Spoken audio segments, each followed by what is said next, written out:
watered-down version of the law that was revoked by the High Court. The Ukrainian parliament this week marked the 100th anniversary of the infamous Beilis Trial that exposed deeply rooted anti-Semitism in Kiev. Our reporter Ari O'Sullivan was there and brings us the story. It was known as the Dreyfus Trial of the East. Menachem Mendel Beilis was a Jewish businessman in Kiev and was tried for ritually murdering a Christian child. While eventually acquitted, his trial exposed deeply rooted anti-Semitism in the Tsarist regime.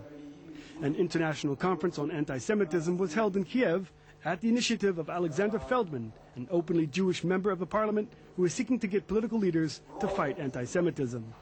We would like to show that we are proud of our history, that this country is actually a civilized country which faces its history with pride and with responsibility. Exactly 100 years ago, Mendel Beilis was brought to this Kiev court to face a blood libel trial.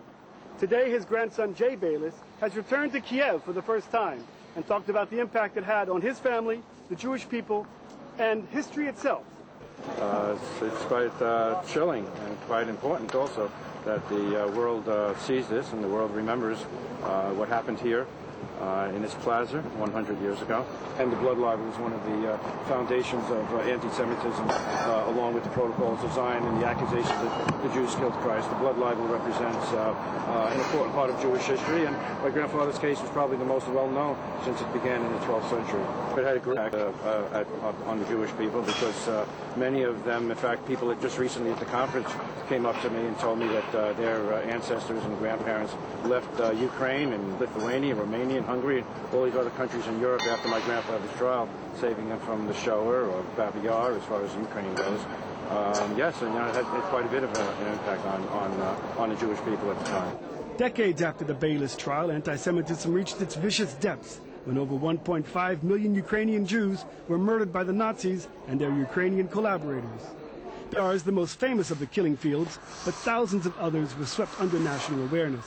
One of Feldman's initiatives is to get these mass graves marked. Thousands of mass graves still exist in Ukraine alone. Most of these places are untouched since the war. They need reconstruction, restoration, and putting in order. So the Soviet regime was not taking any care about these places. So we feel obligation and highest duty to put these places in order, to bring memories of this fallen back to life. Today, the legacy of the Beilis trial is a reminder of the predicament facing Jews in the diaspora. The Beilis trial, the 100 years anniversary of Beilis trial is very actual now because it can happen not only in Ukraine, but many countries. And we see now what's happened in the anti-Semitism in Europe and in against Israel. Now it's the name anti-Israel, but it's the same anti-Semitism, the same Beilis process. In Kiev, this is Ari O'Sullivan for IBA News.